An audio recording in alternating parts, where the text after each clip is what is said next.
Hello and welcome to the latest Science of Sport podcast. I'm your host, Matt Solomon, and today I'm delighted to be joined by Jess Racz.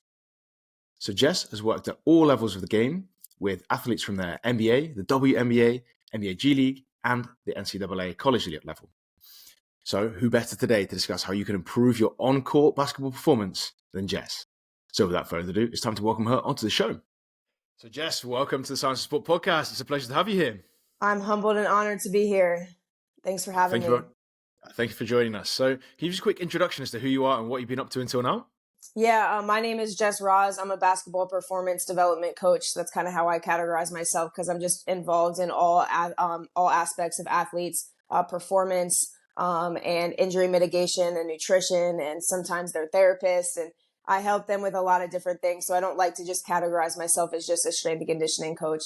And so I'm currently located in the DMV, the Virginia area. I just partnered with a guy named Alex McLean. He's one of the top skills trainers in the world. He just opened up a facility and we're kind of rebranding it to one of the top performance training facilities in the DMV. And I just started that about 2 weeks ago and just building day by day. So it's kind of my breakthrough moment, but I've been in the industry since I was 18, literally at the bottom, mopping floors for a free gym membership, sneaking into gyms, sneaking into my high school gym to train athletes for free, going outside with no equipment, working the front desk. And I slowly, over that past, since I was 18 until I was 23, that was the grind, just doing everything and anything that I could to be able to figure out what I wanted to do in the industry. And then when I was 23, I was able to open up my own facility. So I am young, but I did start in the industry when I was 18, and I did open up my business when I was 23. So it's been a 4-year grind. And so I just got kind of this breakthrough opportunity for me. So I'm really excited. Absolutely excellent. Obviously, we're going to discuss basketball performance, which is something that you're pretty good in. So can you take us through then, like what the key movements that a basketball player is going to make during the game? Yeah, I mean, let's just keep it simple. They got to be able to decelerate. They got to be able to accelerate. They got to be able to jump, land, and sprint.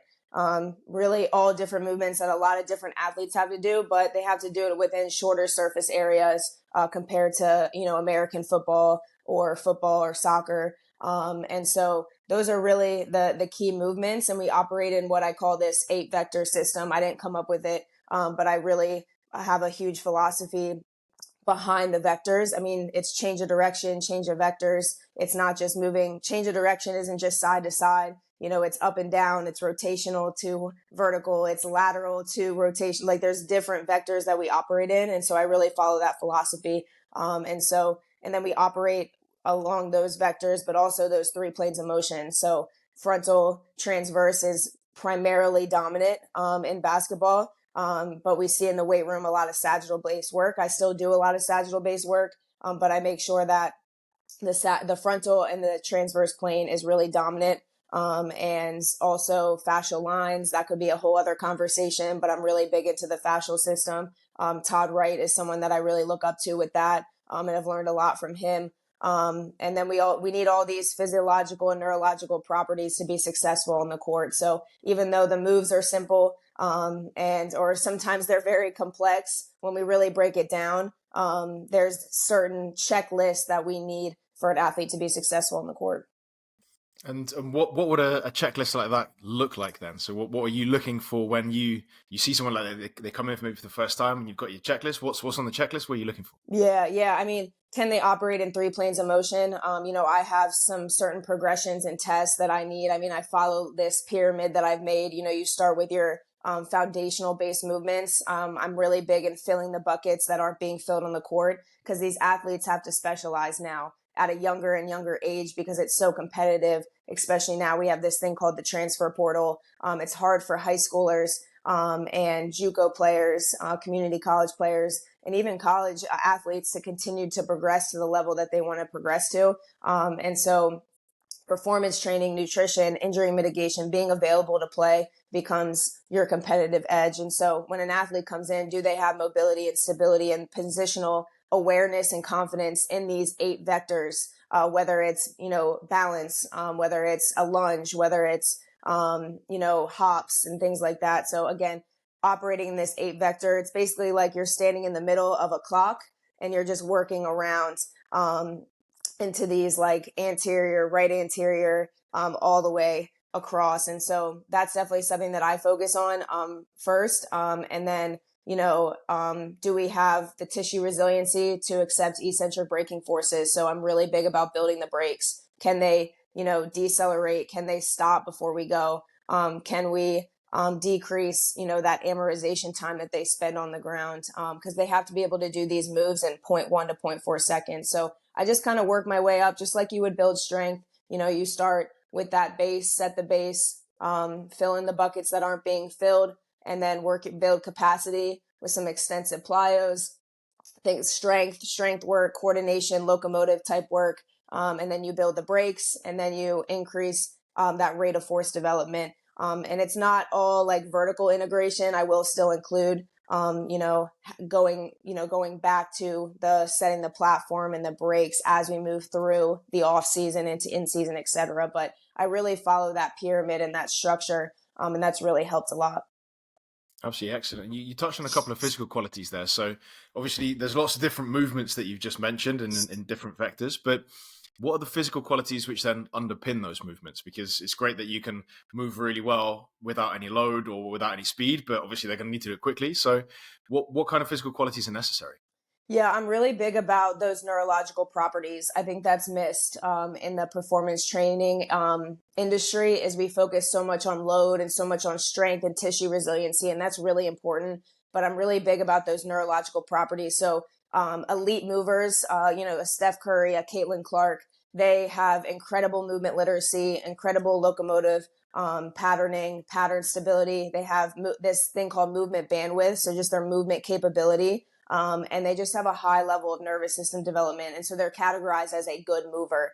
And you can really see that on the court of how they play, how creative they are. And we're a part of that creative process and that technical and tactical process with our athletes. And so we need to put our athletes in positions, where we do fill other buckets from other sports. Like I do throw in gymnastics based work. I do throw in, football based work, American football based work.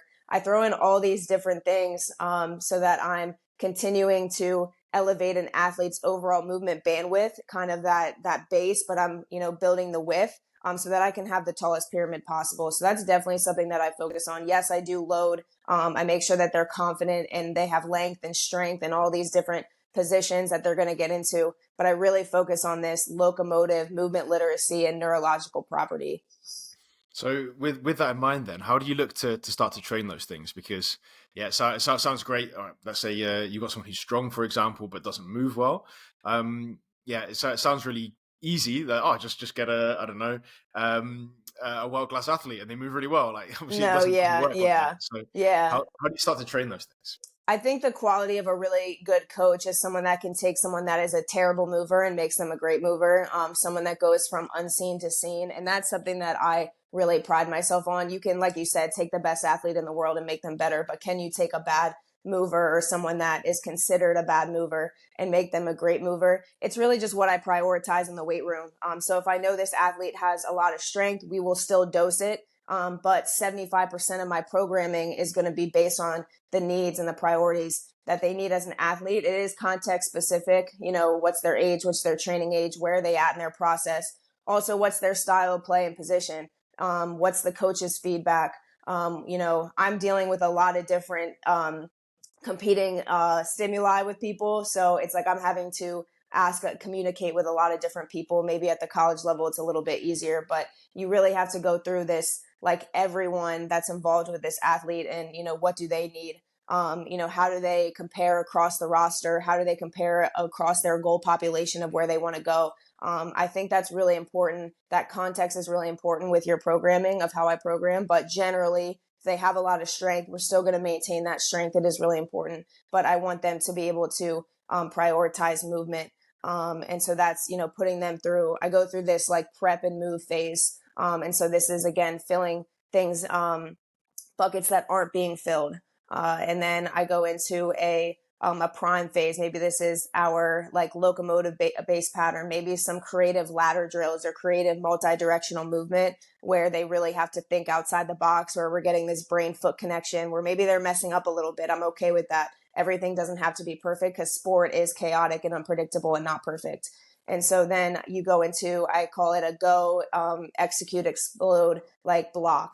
And that's where we work on our main change of direction movement, whether we're working on change of direction or when we're working on agility, because those are two separate things. Or we're combining a little bit of both. So it really just depends on what the athlete needs. And again, that context, but that's typically how I go. And then whatever we need to load or stress, that'll be at the bottom. Whatever support accessory work we need, I'll go through that. So that's really how I program. And I get creative based on the athletes that's in front of me. But if I have an athlete that is a really bad mover, you don't really need to get super complicated on how you challenge that athlete. And when you mention those blocks, is that like you're talking about a day, or are you talking about sequential blocks as a periodization? Yeah, I mean, I go through like days. Again, I have a lot of competing stimuli because I'm in the private sector. So I don't always get to know what they're doing with practices and skills training. I try my best. I think what's great about my new move is now I'm going to be able to talk with a skills trainer, and I'm going to be able to talk with coaches and an athletic trainer that's at the facility, and be able to have this one-stop shop and one-stop communication with the athlete. So I really go off based on the communication with them. But yeah, it's typically day to day based on the priority. During the, whatever time of year we're in, I prioritize probably two things, and then I microdose whatever else we need. I think this idea of kill two birds with one stone, I think you can do that. But if you start to do too many adaptations and too many qualities and try to build too many things at once, then you don't get better at anything. So I really try to prioritize what the athlete needs to work on. And it's okay to do the same things over and over again in the weight room until they get it, and then you move on. I think this idea of volume is a problem. We just trying to do more and more with our athlete and trying to, check off the box in our ego that we're giving our athletes a ton of work, and we feel better about it, but it doesn't actually make them better on the court. So having my own progressions and regressions for certain exercises of where they need to be, starting from, the mobility, stability, and then increasing velocity and or load over time. That's kind of my approach. But yeah, it's typically day to day it's the prep, move, prime, our go, our load, and our stress, and maybe our support blocks. So when we start to like look at exactly what that contains, there's a lot of different things going on in there. And I can imagine there's some people listening like, okay, right, you've whizzed through all of those things really quickly, and you go, right, okay, I need to do this and this and this. I'm interested to hear what they contain, right? So can you take us through what a session might look like with you when you go through those different stages? Yeah. So just go through like some certain exercises for the prep, move, and prime. Yeah. So like an athlete's going to come in, and Yep. you're going to be, let's see, you get them on the bike for 2 minutes. They do a little general warm up. You have a chat to them. What are you doing? Yeah. So let's just say it's a multi-directional change of direction day. I'm really big about that. That's a big movement, because that's what sport is. And so again, I have that prep and move phase. So we're building length and strength. Maybe that's some mobility work with the adductor, some spinal fluidity type stuff. So the and hip internal rotation. So a key position for change of direction is this T-spine. This T-spine rotation, this shoulder drop into a relative hip IR. And that's really, really common. And so I want to make sure that we have mobility, stability, and positional ownership in those positions that they are going to 100% see themselves in. And so if I'm able to, because of Davis's law, so if I'm able to train in those positions, those fascial lines, everything that's involved in the common positions in basketball, I'm going to have more muscle sequencing, force transmission in the movements that I need to have. So again, that prep and move phase is that length and strength. Gymnastics based work. I do a lot of like rolling and crawling based patterns on the floor. And then spinal fluidity, moving their T-spine, creating motion, resisting motion, that type of stuff. And then I go into some like locomotive on the move, coordinated movements. So your bounds, your skips, your multi-directional movement. I may throw in some ladder drills in there. Not your classic ladder drills like an icky shuffle or just like an in and out. I'll do some weird stuff where we're getting like some hip dissociation, multiple movements where they're tripping over their feet and things like that. And I kind of know that that's where they're at. And so that's our prep and move phase. And they should be sweating. My warm-ups are like probably 15 to 20 minutes, because I think that's, again, those 15 to 20 minutes compounded over time is going to be a lot of training. And so those prep and move phase in that prime can all kind of be together, I guess. And so that is kind of what that looks like on a change of direction day. And then my go, execute, explode is just the progression that they're on for a change of direction. So I do a lot of band resisted over speed drill stuff. So let's just say we're working change of direction. We haven't worked the agility component yet. I'll do like a band resisted deceleration. So just going into a split stance, the band is pulling you in faster. You're having to stop on a dime. We may start, here's a progression that I do for that. It's a, one step, you hold, then you back up. Let's do 1-2 steps. We're bringing in more speed, more velocity, which means we have more momentum to overcome. We stop on a dime. Maybe then we back up even more. We do 3 steps, 1, 2, 3, decel. And that's a progression that we may do for the sagittal plane deceleration. And then I may add like a rotational with the band. So maybe I face laterally to the band and then I rotate that outside leg into a split stance. I hold, stop on a dime, and then pop back out.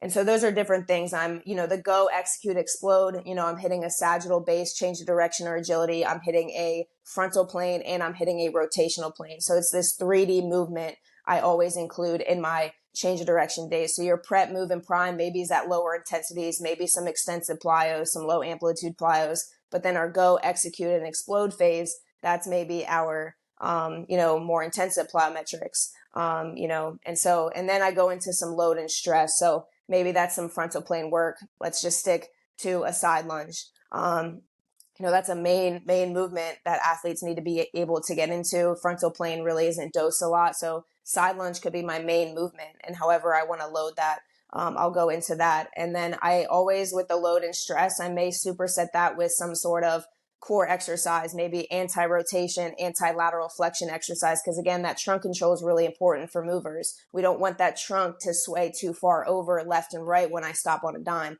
Because again, basketball is a game of milliseconds. I'm trying to gain milliseconds for my athletes on defense, and then I'm trying to subtract milliseconds on offense so they can create more separation. Or I may go into, that side lunge and then maybe a medicine ball throw. I'm a huge medicine ball throw person. I've really added a lot of that because we need to be able to create rotation fast. So I may include, like I said, that main movement, and then I'm not just having them do that main movement. I may go into another intensive plyometric, or I may go into like a medicine ball throw or a core, or maybe a tri-set. So you can get creative with that just based on the time that you have with your athlete. And then I'll go into my support phases. So maybe that's where I'll throw in like a Copenhagen plank variation, some more adductor work.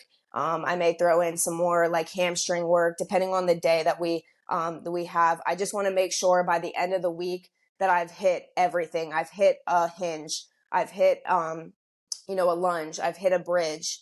I've hit a squat. I've hit my hamstring work with knee flexion and knee extension. I've hit some locomotive base pattern. I've hit, my trunk control, creating and resisting motion. And all these different just basic movement qualities. And then I didn't even get into upper body. Make sure you include a vertical push pull, horizontal push pull, so that by the end of the week, I've included everything. And so I see my athletes 2 or 3 times a week just because, again, I'm in the private sector. It's a little bit harder. But I just want to make sure that I have those boxes checked off, and how you, I guess be creative in what you include in your blocks. Is kind of up to where they are and what works for you guys. Absolutely excellent. I think that's really interesting. So, Jess, massive thanks for taking us for a whistle-stop tour of that. Where can people find more information about you and what you're up to? Yeah, I'm on Instagram mainly, a little bit on TikTok, but the handle is still the same, at Coach JR Performance. And then again, I'm located in Manassas, Virginia. So anyone that, I'm always down to talk, free game. I answer as many Instagram DMs as I can. So please feel free to reach out. It's an honor to be here, especially as, a female in this space, really just trying to elevate and grow and provide opportunities for other females and other underdogs that want to be in this industry. So at Coach JR Performance is my Instagram. I also have my app, JR Performance app. You can find that on the App Store. I have programs that, any quality that you need to build, I have programs for it. And I think that is super helpful for athletes and coaches. I learn a lot from buying other people's programs or buying other people's courses. So I actually created that for trainers to learn of how I program, but then also for athletes that are on a budget that need to train and build that competitive edge. Absolutely excellent. So, Jess, massive thanks for your time and effort today. It's been a pleasure, and I look forward to speaking again soon. Awesome. Thank you so much. Cheers. Bye. And that's it once again. A massive thanks to Jess for all of her hard work on today's podcast. I really appreciate it. I'm sure you do at home too. Before you leave, I want to point you in the direction of the Science of Sport Coach Academy. Now, the Coach Academy is an overgrowing library of sports science courses which are broken down into bite-sized chunks. That means that you can fit them in and around your busy coaching schedule. And of course, when you've completed one of those courses, you'll get a certificate of completion, which means you can prove your ongoing education. So if you've enjoyed today's podcast and you want to get some more great sports science information, all you have to do is click the link in the show notes and you can get into the Coach Academy completely for free using that link for 7 days. And if you have enjoyed today's podcast, it'd be fantastic if you could recommend us to a coach, a colleague, an athlete, or a friend. That means that we can keep bringing the best possible guests and the best possible content. And that's it. Once again, a massive thanks from me. I'm Matt Solomon of Science of Sport, and I'll speak to you next week.